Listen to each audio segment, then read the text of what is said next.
Pemirsa, Zulkifli Hasan, Menteri Perdagangan Republik Indonesia, dukung peningkatan kesejahteraan petani buah naga Banyuwangi dengan inovasi teknologi yang selama ini dilakukan.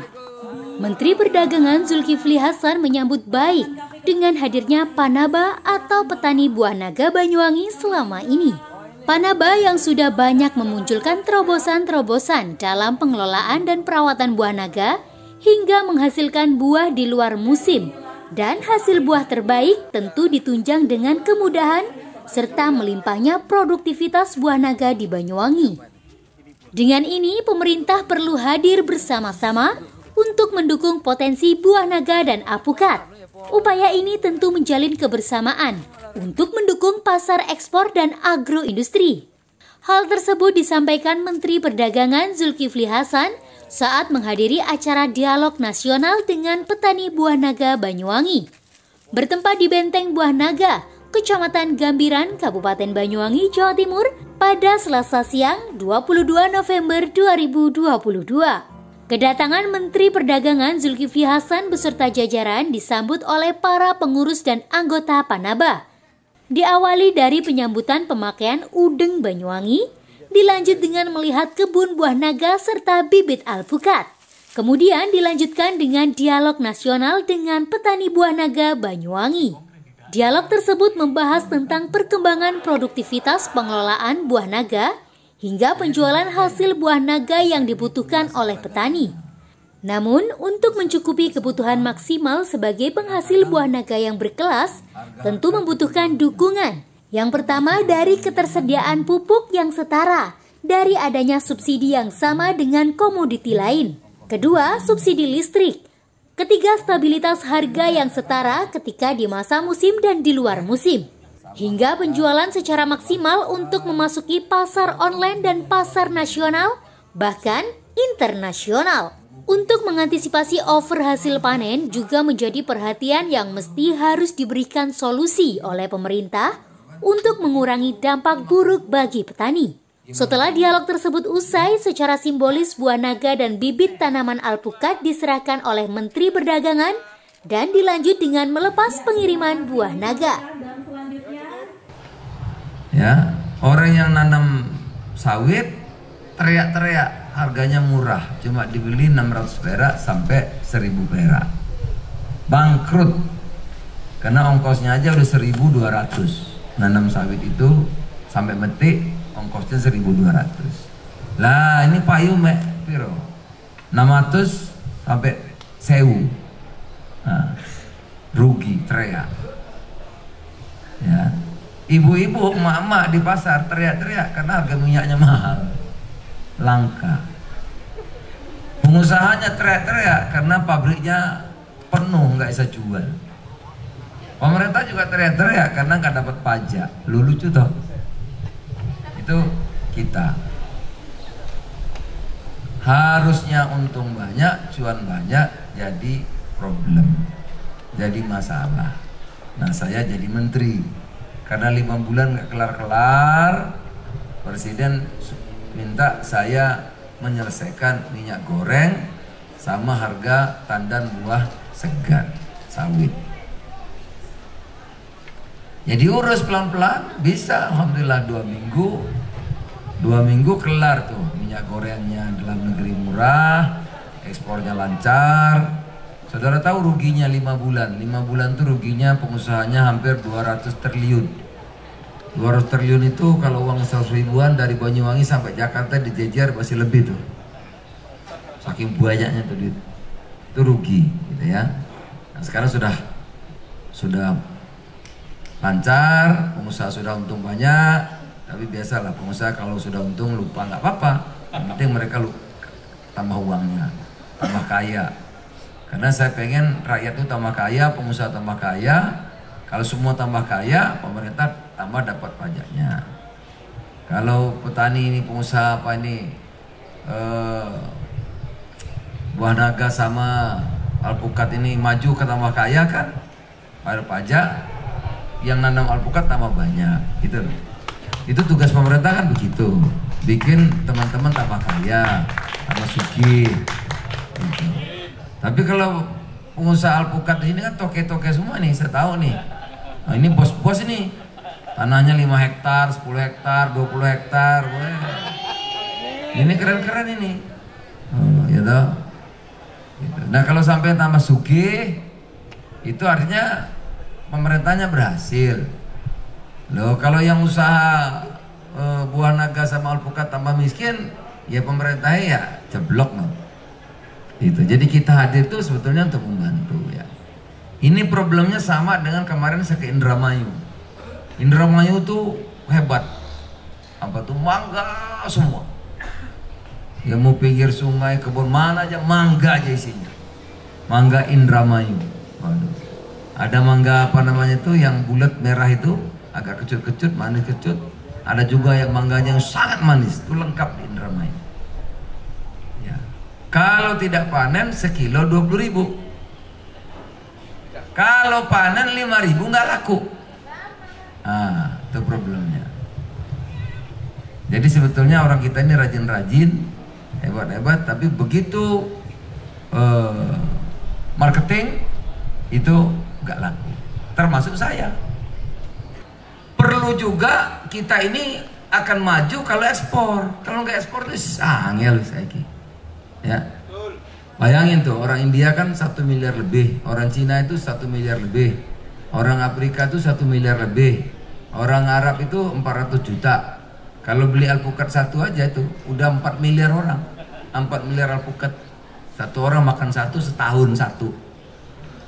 Bayangin. Itu prospek. Ya kan? Sekarang bagaimana hasil kita yang di Banyuwangi ini, itu prospek ini bisa sampai ke sana jadi realisasi. Nah, itu loh. Itu perlu perjuangan memang. Mau kaya gampang ya nggak ona toh. Ya toh? Orang Banyuwangi mau sugi-sugi dari alpukat sampai ya mesti nggak gampang, mesti kerja. Nah, itu perlu kolaborasi itu. Petaninya, pemerintah bupatinya, gubernurnya, mendaknya harus kerjasama. Bagaimana barang-barang kita ini bisa nyampe di Arab, bisa nyampe di Afrika, bisa nyampe di Timur Tengah, bisa masuk ke supermarket yang ada di dunia itu. Bisa apa enggak? Ada contoh. Bisa. Kenapa enggak bisa? Apa contohnya? Lampung itu punya 2 unggulan, 1 pisang, 1 nanas. Tahu saudara berapa omsetnya? Pisang dan nanas itu puluhan triliun. Ya, Sunpride itu, pisang itu sudah menguasai dunia.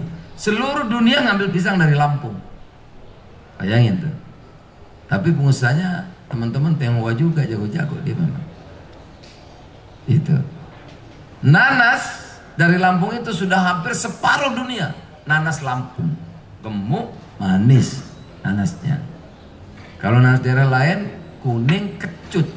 Kalau ini agak kuningnya kuning tua, besar, manis gitu. Jadi sudah menguasai tembus dunia. Tiap hari ribuan kontainer tiap hari pisang dan nanas. Itu lain-lain pengusahanya. Nanam pisang udah pakai mesin. Udah pakai mesin itu kayak pabrik, rantai gitu, jantel gitu. Udah gitu aja. Udah modern gitu. Nah, sekarang ini teman-teman ini kan jago-jago ini. Nih, ya. Ini bagaimana saran sekarang agar keunggulan Banyuwangi, buah naga dan alpukat ini tidak ada orang tidak suka alpukat. Saya aja tiap hari makan alpukat, tiap hari saya. Karena umur-umur saya ini perlu oli kan, nah, makanya alpukat. Tapi nggak boleh banyak. Jadi kalau satu, ya nggak yang segede gitu, enggak. Yang sekepel gini loh. Itu belah 2, saya sebelah.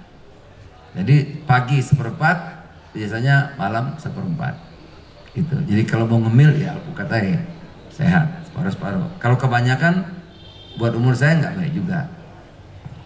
Nah, bagaimana buah naga ini penting? Karena buah naga itu warnanya merah terang. Jadi kalau orang-orang itu mau awet muda, mukanya mau glowing, nah itu anak-anak cewek seperti itu. Mukanya mau glowing, glowing itu apa ya? Bersinar, bercahaya. Dia harus makan buah 4 warna. Nah, boleh, yang laki-laki juga boleh, ya. Ya. Saya juga makan gitu, tapi kadang-kadang nggak 4 warna. Jadi kalau mau glowing 4. Nomor 1 tuh buah naga, karena warnanya tuh mencolok. Buah naga nomor 1. Nomor 1 buah naga. Gitu. Baru yang 3 lagi boleh. Di puncak itu ada yang mengembangkan buah ceri ya namanya ya. Nah itu bisa, itu juga 1 warna buah ceri. Atau blueberry, ada juga tanaman blueberry. Salah satu itu bisa juga ya. Nah yang lainnya bisa pepaya, bisa lain, pokoknya 4 warna. Makanya kalau saudara pergi ke restoran yang sudah bintang 4, mesti ada buahnya paling kurang 4 macam. Tidak ada hotel bintang yang tidak menyediakan buah 4 macam. Biar mukanya glowing. Nah yang paling ranking 1 itu ya ini buah naga ini. Jadi buah naga ini dicari orang, bukan nggak dicari. Perlu diketahui bahwa di Banyuwangi Selatan khususnya ini ada sekitar 6.000 hektar Bapak yang ditanami buah naga. Alhamdulillah kita yang tergabung di Panaba, petani buah naga, ini alhamdulillah banyak yang masih muda-muda, masih energik. Alhamdulillah sekilo sekarang fluktuatif Pak. Biasanya kalau sekarang insya Allah di harga 8.000-an, bisa mencapai sampai 20.000 juga Pak nanti. Alhamdulillah dari anggota Panaba yang muda-muda ini Bapak, alhamdulillah bisa bereksperimen, kemudian bisa menciptakan buah naga ini bisa panen tiap tahun Bapak, tiap bulan bisa panen, sehingga pada saat di luar musim ini panen juga. Ini kehebatan teman-teman yang masih muda ini terus berkreasi. Maka perlu dukungan dari pemerintah, tentunya dari segi harga. Terus terang PLN ini saja Bapak, kita menggunakan energi lampu untuk membuahkan di luar musim. PLN dari setiap bulan 6 miliar Mas ya, 6 miliar untuk lampu buah naga ini saja, belum pupuknya. Maka kami mohon kepada Bapak untuk memberikan kemudahan bagi kami para petani buah naga ini, paling tidak lampu-lampu ini bisa di sosial atau bagaimana sehingga membayar bulanannya ini tidak begitu berat. Betul kawan-kawan guys? Nomor 2 ini perlu pupuk yang semi Bapak Mas Yan. Kita pupuknya ini masih pupuk semi antara organik dan juga ada yang non organik. Dan kebutuhan pupuk ini Masya Allah bertonton yang diserap oleh petani buah naga ini. Maka juga perlu kebijakan kita sama-sama petani. Kalau yang petani padi ini dapat subsidi, kita dari petani buah naga ini tidak dapat subsidi Pak, sehingga ya harus beli pupuk-pupuk yang mahal itu. Kemudian yang nomor 3, kita perlu adanya semacam koperasi Bapak yang untuk menekan harga. Insya Allah dari pemerintah ketika memfasilitasi ini, kita dari kaula muda para petani buah naga ini akan semakin semangat lagi untuk berkarya Bapak. Alhamdulillah. Dan perlu diketahui bahwa hasil buah naga ini kita mentargetkan Pak, kita mentargetkan mempunyai keinginan yang kuat, 1 hektar 1 tahun ini bisa mendapatkan 1 M. Nah, kalau saya cuma menambahi aja Bapak, jadi hanya sebuah informasi aja bahwa buah naga ini, Banyuwangi adalah pemasok terbesar buah naga di Indonesia. Tiap hari ada 100 ton lebih buah naga keluar dari Banyuwangi, dan itu memasok dari seluruh pasar di seluruh Indonesia, dari mulai Batam, Medan, seluruh Jawa, bahkan Bali sampai NTT, semua dari Banyuwangi. Mungkin di daerah lain ada, tetapi cuma skala kecil, dan itu hanya untuk memenuhi kebutuhan pasar mereka. Tetapi untuk Banyuwangi ini telah memenuhi seluruh pasar di Indonesia, itu Pak. Jadi mohon dukungannya. Yang menjadi kendala adalah ketika di musim itu akan terjadi over. Karena buah naga itu bunganya itu serempak, Pak. Ibaratnya kalau 1 Desember itu berbunga, itu semua se-Indonesia berbunga. Dan itu akan terjadi over pada satu titik panen. Dan itu akan terjadi, akan mengakibatkan harga turun. Nah, dan maksud dari kami di sini adalah ingin menjadikan paguyuban Panaba ini menjadi penguasa, bukan penguasa. Intinya kita akan mengatur bagaimana buah naga itu tidak dikeluarkan bareng-bareng ke pasar.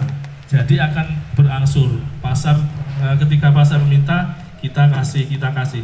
Karena yang selama ini kalau terjadi over, ketika itu pasar buah naga itu panen semua, di blok terpasar semua. Itu yang terjadi pada tahun 2018 ketika buah naga jatuh di titik paling rendah, yaitu di 2000 dan 3000. Dan ketika kita sudah menemukan perlampuan ini, maka panennya menjadi bersebar di sepanjang tahun, yang dulu cuma di sepanjang musim aja gitu, Pak. Dan ini mohon nanti saya ingin menjadi ketemu dari Bapak Andri ini untuk bisa menjadikan Panaba membuat sebuah koperasi yang bisa membeli atau mengatur peredaran buah naga agar tidak over di satu pasar itu, Pak. Koperasi saya kira perlu ya, karena kalau size-nya besar, ini kalau kita belajar Tiongkok ya, kenapa sih Thailand tuh maju, Tiongkok tuh maju ya pertaniannya ya. Ini saya sampaikan juga agar teman-teman sini tahu. Waktu rapat kabinet sama presiden saya sampaikan, Pak, petani Indonesia itu petani paling rajin di dunia, tapi paling tidak beruntung. Ya, petani kita itu yang selalu rugi. Pergi gelap, pulang gelap, badannya gelap kena matahari, rezekinya gelap. Nah, harusnya seperti Tiongkok dan Thailand itu. Thailand itu agar buahnya bisa diekspor, ongkos pesawat itu dibantu oleh pemerintah. Jadi buka buah misalnya total dari sini buka, di mana di tiap negara tuh buka toko-toko buah itu, agar buahnya sampai kepada toko-tokonya di luar negeri itu.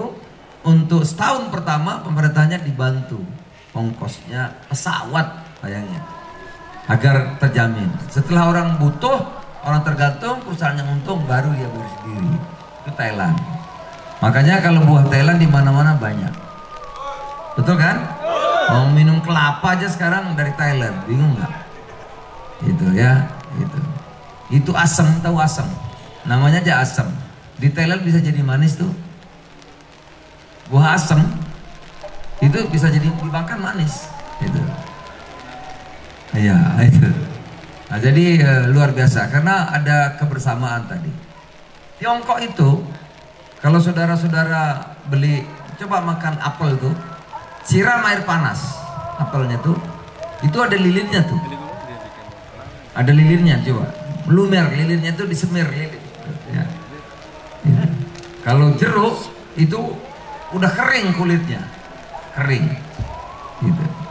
Dan itu semuanya tuh disubsidi oleh pemerintahnya, pupunya segala macam itu dibantu. Sehingga buah dari Tiongkok pun sekarang merajalela, buah lengkeng, buah apa lagi, jeruk, buah macam-macam lah, buah naga, buah anggur ya gitu.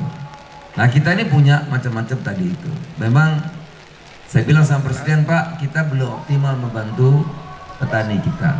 Nah oleh karena itu kemarin saya minta pemerintah ikut membeli, tapi baru 3 disepakati. 1 beras, 2 jagung, 3 kedelai. Nah, jadi jagung kan dibeli dengan 6.000. Kalau ada jagung, pemerintah beli 6.000, jual 5.000, sehingga pakan ternaknya bisa murah. Beras, ya harga di pasar 8.000, pemerintah bisa beli 9.000. Di pasar 9.000, pemerintah beli 10.000. Jualnya tetap 9.000. Jadi jagung, beras, 3 kedelai. Kedelai akan dibeli 12.000 sekilo, jualnya nanti 10.000 sekilo. Baru 3, sementara ini belum. Nah, belum. Nah, oleh karena itu saya kira kumpulan ini bagus kalau bikin semacam koperasi. Nanti daya dobraknya, daya tawarnya akan tinggi. Kalau ada koperasi, ya size ekonominya kuat, besar, bupati takut. Gubernur juga takut hitung, ya. Mendak juga takut hitung juga. Gitu. Jadi saya kira perlu bikin perkumpulan sehingga size ekonomi skillnya kuat, juga nanti tekanan pengaruhnya juga akan menjadi kuat, dan bantuan-bantuan kalau koperasi itu bisa besar, bisa minta bunga 3%, bisa itu kalau besar ya. Koperasi khusus tanaman alpukat dan buah naga Banyuwangi, pinjaman 100 miliar, bunga 3%. Nah kan ringan itu, murah itu. Kemudian nanti koperasi buah naga dan perlu peralatan untuk mengembangkan industri minuman sebagai turunan dari sini. Itu bantuan banyak. Jadi kalau nama koperasi itu akan lebih cepat, lebih mudah untuk dapat bantuan kerjasama dengan pemerintah. Tapi kalau saya sendiri sulit.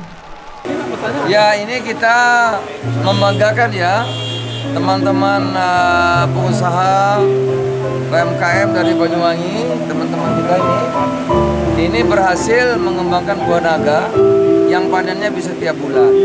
Ini suatu prestasi yang luar biasa, juga alpukat.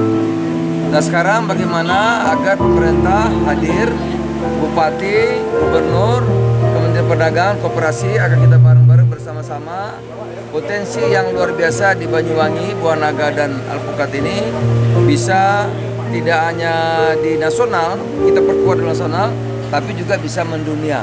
Seperti pisang, kalau di Lampung itu ada pisang namanya sunpride atau nanas. Nah saya kira alpukat dan buah naga ini bisa kita kembangkan ke arah sana.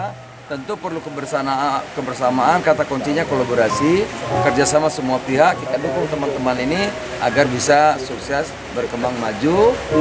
Pada akhirnya masyarakatlah yang akan menikmati manfaatnya. Ya kan kalau itu soal demand aja, ini yang perlu diatur ya. Makanya perlu pasar ekspor. Kalau mengandalkan pasar lokal nanti ya itu harganya bisa fluktuatif. Yang ketiga harus ada agroindustri. Yang kita sampaikan ada 3 poin. Yang pertama adalah pupuk. Bagaimana petani buah naga ini agar tidak dianaktirikan, karena selama ini komoditi kita dicabut subsidinya. Kedua adalah listrik. Karena memang produktivitas kita yang sangat tinggi, listrik sangat penting. Dan karena harga juga tidak menentu, kita mengharap ada subsidi listrik dari pemerintah. Dan ketiga adalah stabilitas harga. Karena selama ini harga mungkin di luar musim masih bagus, tetapi ketika di musim harga tidak menentu. Dan saya berharap Bapak Menteri bisa membackup kita untuk membuat sebuah koperasi, yang tentu koperasi ini adalah untuk bisa membeli dari petani-petani yang ketika kita over, kita beli di koperasi, nanti kita keluarkan dalam pelan-pelan. Jadi ritme ke pasar tujuan tidak over seperti yang sekarang terjadi. Sangat dirasakan sekali, karena karakter dari buah naga adalah sangat rakus dengan harga, sangat senang dengan pupuk. Ketika pupuk kita itu dicabut, maka yang kita berikan kepada tanaman akan berkurang. Jadi produktivitas buah naga untuk beberapa tahun kebelakang ini akibat kurangnya atau mahalnya pupuk menjadi berkurang. Alhamdulillah sekarang buah naga di Indonesia diterima ya di seluruh Indonesia, dan kita adalah termasuk grade A. Jadi buah naga di Banyuwangi sudah diakui oleh pasar-pasar tujuan. Walaupun nanti di pasar itu ada buah dari daerah lain, tetap buah naga Banyuwangi yang menjadi andalannya. Saya harap akan ada upaya campur tangan pemerintah, karena selama ini pemerintah tidak tahu sama sekali yang ada di buah naga. Yang mereka pikirkan cuma pangan, tetapi buah naga yang menjadi ibaratnya daya tarik kekayaan Banyuwangi malah dianaktirikan. Dengan adanya Bapak Menteri ini, saya harap pemerintah bisa mulai memperhatikan kita, petani buah naga ini yang memperjuangkan hasil dari buah naga di Nusantara. Oke, satu, ya, 1, 2, 3, ya. Lancar, yes. Pak, kalau Jakarta mampir sama saya. Pak, yang ini jalan dulu Pak. Itu lagi. Ada ya? Lokasi di mana? Yuk.